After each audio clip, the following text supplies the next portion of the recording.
Psalm 104 is a great creation hymn. It's the fourth of the four creation hymns. Psalms 8, 19, and 29 are the first three.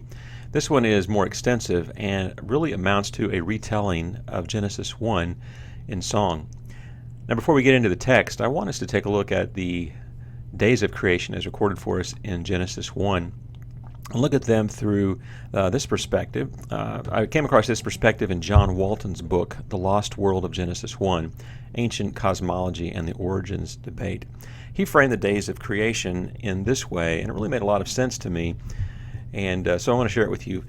Note that the first 3 days of creation essentially involved separations, acts of separation. Genesis 1:1, in the beginning God created the heavens and the earth was formless and void, darkness was over the face of the deep. In other words, God created out of nothing, ex nihilo, the stuff of this earth. And the 6 days of creation amount to the forming of that material world. And the first 3 days were these acts of separation. Day 1, the separation of light from darkness. Day 2, the separation of the waters below, that would be the oceans, from the waters above, the sky, the clouds. And day 3, the separation of that water from the land. In other words, the forming of the land itself, allowing plants to flourish. And what this amounted to was, on day 1, then, the creation of time. We measure time by the changes of light and dark. It also gave us weather. The weather on this planet is derived largely from the cycles of water evaporating over the oceans, condensing over the land. So the interplay of the waters above and below, that's our weather. And third, food. The dry land allowed for the appearance of plants, food for animals. And so, according to Walton, what we have in the first 3 days, to summarize this, would be we have God creating an environment needing with the 3 things that are necessary: time, weather, and food. The remaining 3 days, God fills that environment with inhabitants. Day 4, the luminaries, the sun, the moon, the stars. And maybe you've wondered why God didn't create those on the first day when he separated light and dark, when he made time. Well, you'll see the parallel here. On day 5 is the creation of fish and birds. Well, that corresponds to the waters below for the fish to inhabit, and the waters above, the sky, for the birds to inhabit. And finally, animals and mankind on day 6. They have an environment, they have got land, they've got food, and so God creates the animals. And so you can see the correspondence there between days 1 and 4, 2 and 5, 3 and 6. So it's very fitting from a Hebrew poetic context that the days of creation would be described in this way. So now let's take this way of looking at creation from Genesis 1 and apply it to Psalm 104. And I've got an outline of the entire psalm there. What we notice first is that the psalm is bounded by praise, begins and ends with praise, much like Psalm 8. O Lord, our Lord, how majestic is your name in all the earth. And then as we move inward, we see the correspondence between verses 2 and 4 and 24 through 26. The celestial realm being the heavens, the waters above, and the nautical realm, the waters below. The next frame moving in is that of the earth, day 3 and 4, the terrestrial realm, the earth, and then corresponding to that which is earth being below, and then what is above, the sun, moon, and the stars, governing life on earth in terms of time. And as you can see, the bulk of this psalm is focused on the earth as a garden of life, as the Garden of Eden, as a perfect world. And then finally note verses 27 through 30, the emphasis on God caring for his garden. So this is a summary statement following a description of the creation, of how God is the master gardener, and he rules and he tends and stewards his garden, entrusting man to partner with him in that. And these roughly correspond to the days of creation in Genesis 1. Days 1 and 2, the celestial realm, the separation of light and dark are mentioned, and waters above and below. Then day 3 is the primary focus of the psalm, the earth. Days 4 and 6 are mentioned briefly, verses 19 through 23, and day 5 is acknowledged in verses 24 through 26. And day 6, that summary statement of man tending the garden in partnership with God. You also observe that there is a chiastic structure in terms of the number of verses, content, a pattern of 3, 5, then 9 verses, then 5, and then 3, indicating that this psalm really does focus on day 3 and the earth as a garden for life.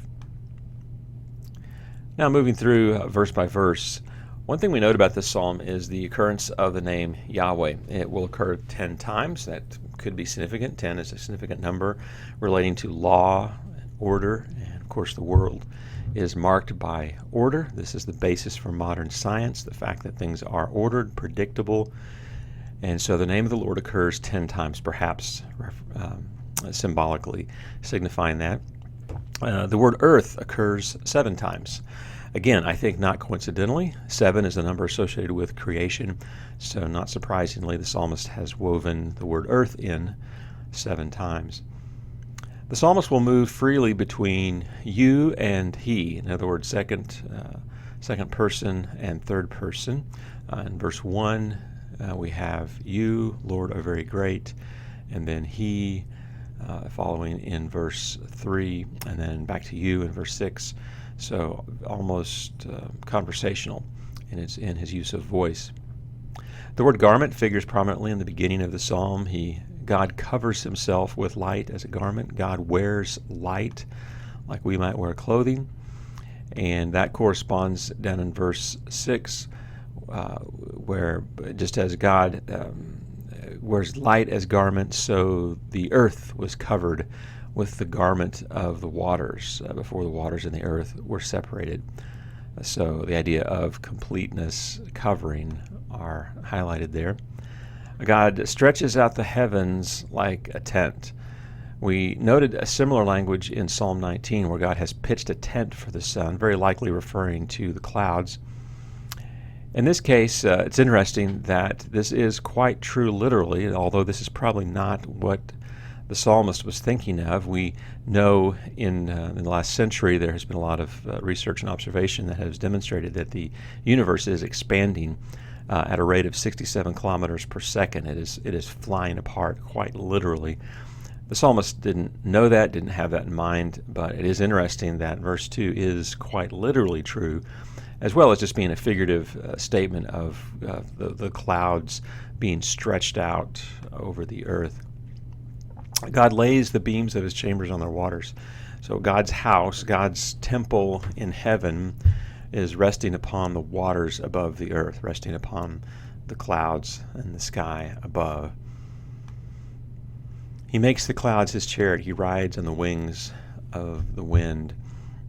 Baal was the god of the storm, but here the psalmist is saying, no, it's Yahweh who rides the clouds, who makes them his chariot. He makes his messengers winds, his ministers flaming fire. Now this is probably a reference to a storm and to lightning, that they do his bidding. Moving into the next stanza, the terrestrial realm, we see that it's got a chiastic structure with the center of it focused in verse 7. This is describing the activities of day 3 of creation, the separation of the waters and the land. That the land was completely covered as with a garment, water above the mountains. Then they fled, they took to flight, the mountains rose, the valleys sank to the place you appointed them. You set a boundary that they might never pass, they might never cover the earth again. Some would read this and think of the flood of Noah. However, in context, clearly the rest of the psalm is about creation. It's Genesis 1. So I don't think that's the best interpretation of this. This is very likely the events of day 3 and the separating of the waters and the land, allowing for plants to flourish and the earth to become a garden of life. Once again, we note the use of the name of the Lord occurring for the third time in verse 16, and the earth occurring for the third and fourth times in verses 13 and 14. This stanza is entirely in the third person voice. One of the things you observe about this stanza is that it is filled with water. In fact, that is really true of every stanza, but it really jumps out. So I've coded that in blue, and you can see the proliferation of water throughout this stanza that nourishes and makes life possible in this garden. Notice that the earth is also bounded here, if you will, by hills and mountains in the beginning and the last verses. And that was one of the things that was conceived in the ancient world, that the mountains formed the closest connection you could get to the sky. That's why temples, high places, were built on mountains to get closer to God or the gods. And so it's not surprising that this section is framed by mountains and hills. And the centerpiece of this section, verse 14, is that food would come forth from the earth. The purpose of the earth is to provide food for life. This stanza divides into three smaller sections. First, describing the waters below, and by that we mean the water that comes from underneath the earth, springs, primarily springs gushing forth from the valleys, water from the wells. And then the second section, you have water from the waters above, the rain, in other words. And these show the fruit of God's work. Notice that God works. Sometimes we think that work is a four-letter word. It's a curse. That's the result of the fall. That's not the case at all. God was at work, is at work, and God is satisfied and delights in his work. And the purpose of his work is to provide life, grass for livestock, plants for man to cultivate, and ultimately food. God loves life, and he's designed this world to sustain life in a remarkable way.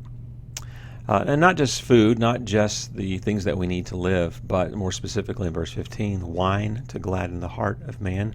So the joy that comes from food, from eating, from consuming, all the societal good that comes from mealtime and sharing together. Oil to make his face shine. Again, oil was a wonderful product that applied to the skin, moistened it, and made it softer, as well as the fats from it being healthy and filling us. And then bread, wine, oil, and bread to strengthen a man's heart. So we're to take the stuff of this earth. Notice it doesn't say grapes and wheat, but we are to, and olives, but we are to process those things into wine, oil, and bread. That is our calling. That is something that gives us dignity, working with the stuff of this world and making it into something. And finally, this picture is summarized as a mountain parkland. So think here of the Rocky Mountains. The psalmist is probably speaking of the mountains of Lebanon, which are to the north, these snow-covered mountains covered with cedars.